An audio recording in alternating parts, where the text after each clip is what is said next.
कि शिक्षा शेरनी का दूध होता है और जो इसको जितना पीता है उतना ही दहाड़ता है।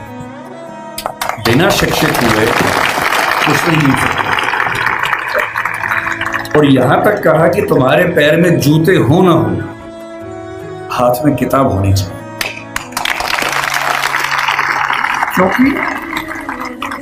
क्योंकि एक जीवन में अगर आप चाहते हैं कई जीवन के बराबर जिंदगी जी के आगे बढ़ना, उसका एक ही रास्ता है, किताबें, पढ़ाई। इसके उदाहरण खुद डॉक्टर अंबेडकर हैं। आपके समाज के पास ना उतना पैसा है, ना उतनी जमीन है, ना उतनी संपत्ति है, ना उतना रसूख है, ना उतनी पॉलिटिकल ताकत है। जिन समुदायों, जिन परिवारों के पास ये सब नहीं होता, उनके पास आगे बढ़ना एक ही रास्ता बचता है, वो है शिक्षा। जब कोई आपसे कहे कि आप कुछ भी कर सकते हैं, वो झूठ बोल रहा है। आप कुछ भी नहीं कर सकते हैं। कई चीजें जिंदगी में ऐसी हैं आप नहीं कर सकते हैं। मैं अमेरिका का राष्ट्रपति नहीं बन सकता क्योंकि मेरा जन्म वहां पर नहीं हुआ। मैं कुछ भी कर लूं, कोई मोटिवेशनल स्पीकर कितना भी पंप चलाए, मैं नहीं बन सकता। मैं अपनी उम्र कम नहीं कर सकता। हजारों चीजें ऐसी हैं हम सबकी जिंदगी में जो हमारे हाथ में नहीं है। लेकिन ये बात भी सही है कि जो लोग बहुत अभ्यास करते हैं, प्रयास करते हैं, वो सफल होते हैं। अगर विराट कोहली उतनी मेहनत ना करता तो विराट कोहली ना बनता। ये बात भी सही है। इसलिए सच बात है कि हम सबको नहीं पता कि हमारी जिंदगी में भाग्य, नसीब, ईश्वर की भूमिका कितनी है। जब नहीं पता तो हम एक काम करते हैं, हम कोशिश करेंगे भरपूर, और उस कोशिश के बाद कुछ बड़ा हो जाए तो ईमानदारी से मान लेंगे उसमें सिर्फ मेरी भूमिका नहीं है, कुछ भूमिका या ज्यादा भूमिका और चीजों की भी है। एक वाक्य मैं कहता हूं, महात्मा गांधी कोई तभी बन सकता है जब देश पराधीन हो। आजाद देश में महात्मा गांधी बन ही नहीं सकता कोई। सोशल मीडिया ने एक अच्छा काम ये किया है कि अच्छी अच्छी पढ़ाई, अच्छे अच्छे अध्यापक अब आपके मोबाइल फोन की मदद से आप सबके घर के अंदर पहुंच चुके हैं। अब तो हमारे पास ये भी कहने को नहीं है कि अच्छे टीचर्स नहीं मिलते हैं। जो टीचर दिल्ली को मिलते हैं, जो जेएनयू को मिलते हैं, जो मुंबई को मिलते हैं, देश के अच्छे अच्छे संस्थान को मिलते हैं, हार्वर्ड को मिलते हैं, वो सारे के सारे ऑनलाइन, और उनमें से बहुत सारी क्लासेस उनके निःशुल्क यूट्यूब पे, सोशल मीडिया पे उपलब्ध है। अगर आपके अंदर पढ़ने की जिद हो तो आज पढ़ना पहले की तुलना में बहुत आसान हो चुका है। असली बात है कि आपके अंदर वो जिद है या नहीं। मैं आईएएस के लिए पढ़ाता हूँ, दृष्टि नाम की संस्था हमारी है, और हमारे बहुत सारे बच्चे आईएएस बनते हैं, जिनमें से बहुत अच्छा अनुपात उन बच्चों का है जो SC ST कैटेगरी से, OBC कैटेगरी से होते हैं। मैंने एक चीज देखी है, आपसे विशेष रूप से निवेदन कर रहा हूं। बहुत सारे ऐसे बच्चे होते हैं जो समाज के पिछड़े समुदाय से आते हैं और उनको इस बात की बड़ी शर्मिंदगी होती है कि मैं पिछड़े समुदाय से हूं। उनको आरक्षण मिलता है, वो IAS बनते हैं, IPS बनते हैं, और IAS IPS बनने के बाद कोशिश करते हैं कि उनकी वो पहचान खत्म हो जाए कि वो पिछड़े समुदाय से हैं, और वो किसी उच्च समुदाय के व्यक्ति से शादी ब्याह करके अपने आप को वहां एक्सेप्ट करवा ले किसी तरह से, ऐसी उधेड़-बुन में लग जाते हैं। सफल नहीं हो पाए तो क्या करेंगे? और मैंने ऐसे लोगों को देखा है कि IAS नहीं बन पाए 20 साल पहले, और 20 साल से रोज घुट रहे हैं कि IAS नहीं बन पाए। रात दिन यही ख्याल होता है कि IAS नहीं बन पाए, या PCS नहीं बन पाए, या कुछ खास सोचा था जो नहीं कर पाए। तो मैं आप लोगों से निवेदन करूंगा कि यदि आपकी आर्थिक पृष्ठभूमि ऐसी नहीं है कि जो बहुत मजबूत हो, तो हमेशा एक बैकअप ऑप्शन जिंदगी में लेके चलिए। किसी करियर को दिमाग पे इतना हावी मत होने दीजिए कि वो नहीं मिलेगा तो कुछ नहीं होगा। बात मैंने एक जगह देखी, वही जहां मेडिकल एक्सपेरिमेंट्स उनके ऊपर होते थे, और फिर एक कमरा देखा, आप देख के दंग रह जाएंगे। कमरा मतलब इस ऑडिटोरियम का 1/10 साइज समझ लीजिए लगभग। उसमें जितने लोग मरे उन सबके जूते वैसे के वैसे रखे हैं, दूसरे में उनके कपड़े वैसे के वैसे रखे हैं, तीसरे में उनके बाल, क्योंकि जब गैस चैम्बर में मारते थे तो पहले उनको गंजा करते थे, वो बाल आप देखेंगे आपको खून के आंसू आ जाएंगे देख। और जब आप वो देखेंगे ना, फिर आपका मन करेगा कि हिस्ट्री पढ़ूं क्या हुआ था। इतना कॉन्फिडेंस रखिए, जैसे कहते हैं ना कि हम भी दरिया है, हमें अपना हुनर मालूम है, जिस तरफ भी चल पड़ेंगे रास्ता हो जाएगा। इतना भरोसा अपने ऊपर रखिए कि ठीक है, ये नहीं तो कुछ और करेंगे, वो नहीं तो कुछ और करेंगे, लेकिन कुछ ना कुछ बढ़िया कर लेंगे। डॉक्टर अम्बेडकर ने हमेशा कहा कि भाई नायक पूजा मत करना। जब लोग उनका जन्मदिन मनाते थे वो बुरा मानते थे कि यार तुम बिना बात के मुझे भगवान बना रहे हो, ऐसा मत करो। नाराज होते थे कि ये तुम मुझे भगवान बना दोगे तो तुम अपनी जिम्मेदारी भूल जाओगे, सोचोगे ये भगवान था, इसी का काम था, मेरा काम नहीं, ऐसा मत करना। उन्होंने खूब मना किया। समाज की अपनी मजबूरी है कि यदि कोई व्यक्ति इतना महान काम करके जाए तो उसको सम्मान न दे तो क्या करे। इससे उनका जन्मदिन भी मनाया जाता है, पुण्यतिथि भी मनाई जाती है। अंतिम जो आपके जीवन में समस्या हो सकती है करियर को लेके हो सकती है कि आपने कुछ करियर दिमाग में रखा हुआ है, ठान लिया है कि आईएएस बनना है या कुछ बनना है।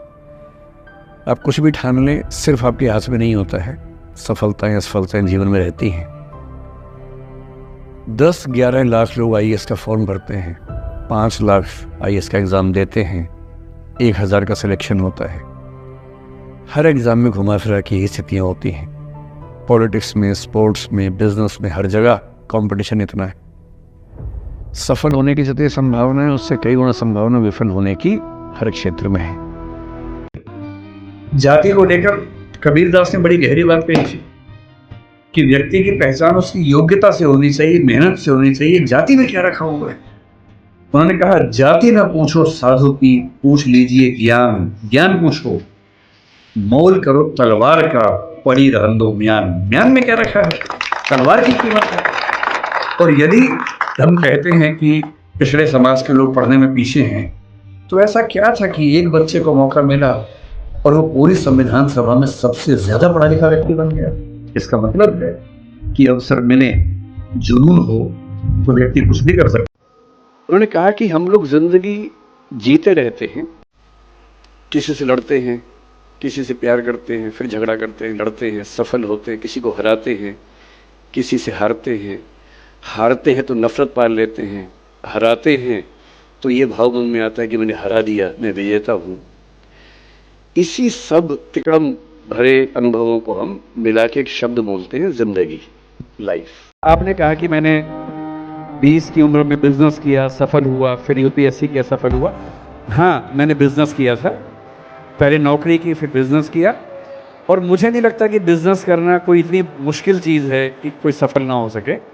कोई थोड़ी सी कॉमन सेंस के साथ, थोड़ी पेशेंस के साथ हार्ड वर्क कर ले तो सफल हो सकते हैं। इस पर कभी विस्तार में बात करेंगे, लेकिन मुश्किल नहीं है, ये मैं साफ साफ कह रहा हूँ, कोई भी सफल हो सकता। कि बर्बादियों का सोग मनाना फिजूल था। कि बर्बादियां हैं जीवन में, पर ठीक है, कितना दुख मनाएंगे, अब है तो है, क्या कर सकते हैं। बर्बादियों का सोग मनाना फिजूल था, बर्बादियों का जश्न मनाता चला गया। और फिर अंत में इतनी सुंदर बात कहते हैं, गम और खुशी में फर्क न महसूस हो जहां, मैं दिल को उस मुकाम पे लाता चला गया। कि ठीक है, जैसी जिंदगी है उसको वैसे जिएंगे, अपेक्षाएं नहीं पालेंगे, ना तुम उम्मीद करना, और हम किसी तरह से मैनेज करके जिंदगी गुजार लेंगे। ये मैं 100% सहमत इस बात से हूँ। और मैं थोड़ा और आगे बढ़ के बोल रहा हूँ, किसी भी व्यक्ति के व्यक्तित्व का 100% उसकी परिस्थिति से बनता है, उसमें उसकी भूमिका 0 के आसपास होती है। और यदि आज मैं इस लायक हूँ कि मंच पे बैठा हूँ, सौरभ इस लायक है कि मंच पे बैठे हैं, अगर सौरभ अपने घर से निकल के कानपुर ना जाते और कानपुर से जेएनयू ना आते तो वहाँ बैठे होते, और मैं हरियाणा से निकल के दिल्ली यूनिवर्सिटी ना आता और 1000 झंझट मेरी ज़िंदगी में ना होते तो मैं भी वहाँ बैठा होता। हम सब की परिस्थितियाँ ऐसी थी कि आज हम यहाँ बैठे हैं, कल को आप बैठेंगे, दुनिया ऐसी चलती है। एक शायर ने दिल्ली के बारे में बड़ा अच्छा लिखा है, जो मैं हर दीपावली के बाद अपने घर में सुनाता रहता हूँ सबको। चेहरे पे सारे शहर के गर्द और मलाल है। गर्द का मतलब है धूल, मिट्टी, और मलाल मतलब दुख, पीड़ा, वेदना, बेचैनी, परेशानी। तो चेहरे पे सारे शहर के गर्द और मलाल है, दुख है और धूल मिट्टी है। कितना सुंदर कहा। चेहरे पे सारे शहर के गर्दो मलाल है, जो दिल का हाल है वही दिल्ली का हाल है।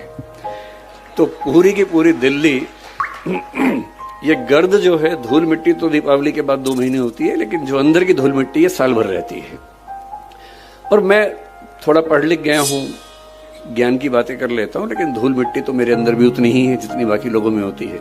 अब हम किसी से बात करते हैं तो हम ये एज्यूम करके चलते हैं कि उसने फ़ोन में कुछ ना कुछ ऑन कर रखा होगा, या तो आवाज़ रिकॉर्ड करेगा या वीडियो बनाएगा। तुम कितने केयरफुल होकर बोलते हैं, कितने कॉन्शियस रहते हैं। तो मैं तो अपने ऑफिस में कई बार ऐसा करता हूँ, जब हम 3-4 लोग बैठते हैं इनफॉर्मल बातचीत के लिए, हम सब अपना अपना फ़ोन कमरे के बाहर छोड़ के आ जाते हैं, फिर 2 घंटे बात करते हैं, इस भय से मुक्त होके कि कहीं कोई रिपोर्ट तो नहीं कर रहा। ये हालत है आज।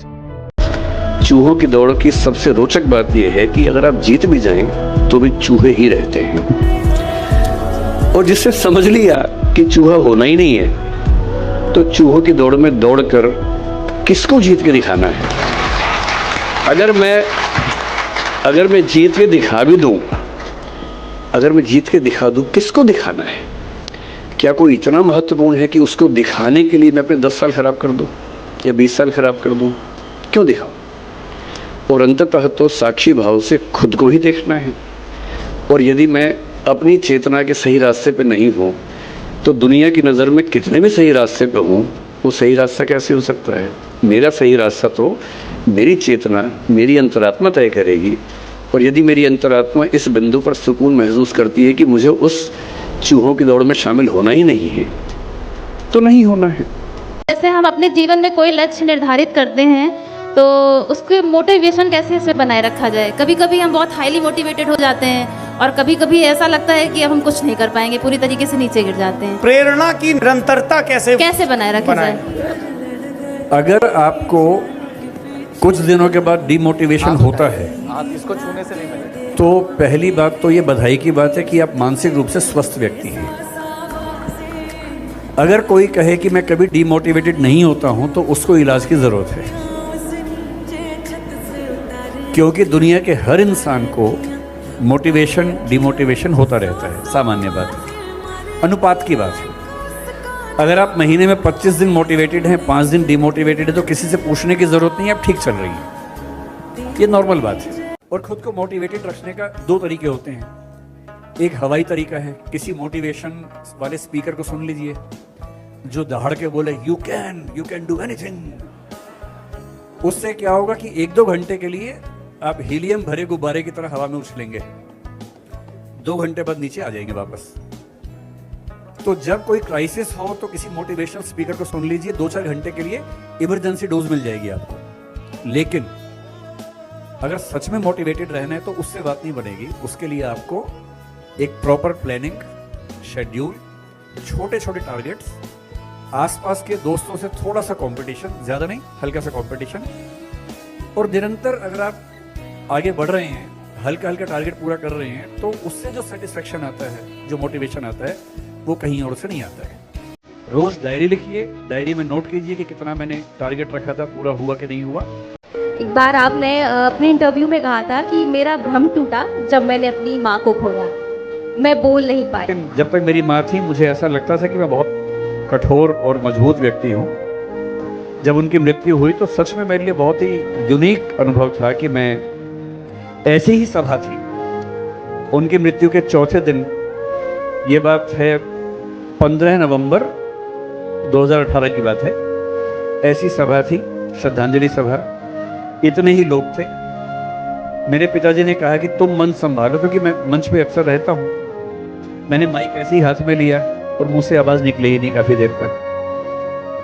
तो मुझे रियलाइज़ हुआ, 4 दिन हो चुके थे उस बात को, लेकिन मुझे इस बात का एहसास है कि ऐसी अनुभूतियाँ ही मनुष्य को मनुष्य बनाती हैं, और मैं नहीं चाहता कि मैं मशीन बन जाऊँ। एक अच्छी राजनीति तब होगी जब इलेक्शन जाति धर्म के नाम पे ना हो, सड़क पे हो, पानी पे हो, बिजली पे हो, सुरक्षा पे हो, पर वो समय आने में टाइम लगेगा।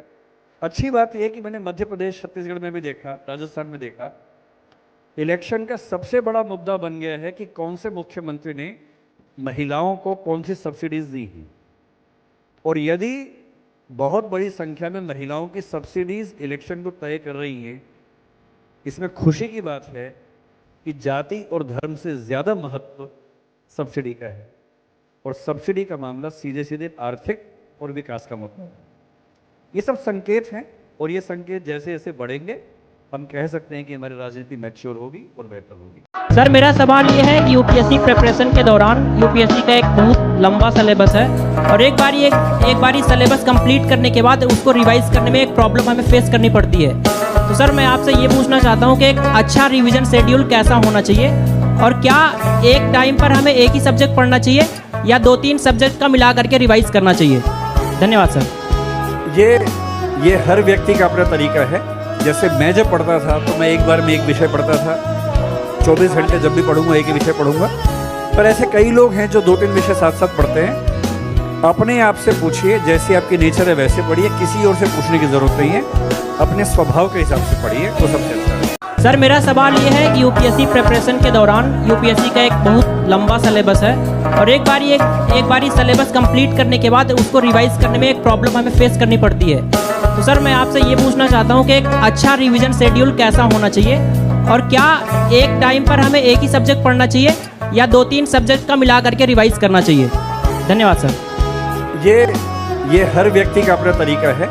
जैसे मैं जब पढ़ता था तो मैं एक बार में एक विषय पढ़ता था, 24 घंटे जब भी पढ़ूंगा एक ही विषय पढ़ूंगा। पर ऐसे कई लोग हैं जो 2-3 विषय साथ साथ पढ़ते हैं। अपने आप से पूछिए, जैसे आपकी नेचर है वैसे पढ़िए, किसी और से पूछने की जरूरत नहीं है, अपने स्वभाव के हिसाब से पढ़िए, वो सबसे अच्छा है। एक अच्छी राजनीति तब होगी जब इलेक्शंस जाति धर्म के नाम पे ना हो, सड़क पे हो, पानी पे हो, बिजली पे हो, सुरक्षा पे हो। पर वो समय आने में टाइम लगेगा। अच्छी बात यह कि मैंने मध्य प्रदेश, छत्तीसगढ़ में भी देखा, राजस्थान में देखा, इलेक्शन का सबसे बड़ा मुद्दा बन गया है कि कौन से मुख्यमंत्री ने महिलाओं को कौन सी सब्सिडीज दी है। और यदि बहुत बड़ी संख्या में महिलाओं की सब्सिडीज इलेक्शन को तय कर रही है, इसमें खुशी की बात है कि जाति और धर्म से ज़्यादा महत्व सब्सिडी का है और सब्सिडी का मामला सीधे सीधे आर्थिक और विकास का मुद्दा है।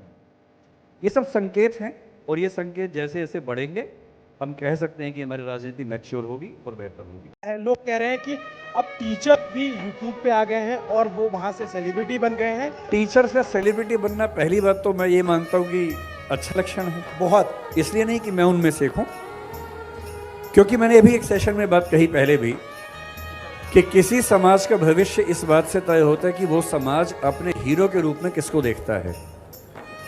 हमारे समाज में हीरो फिल्म अभिनेता हैं, क्रिकेट प्लेयर्स हैं।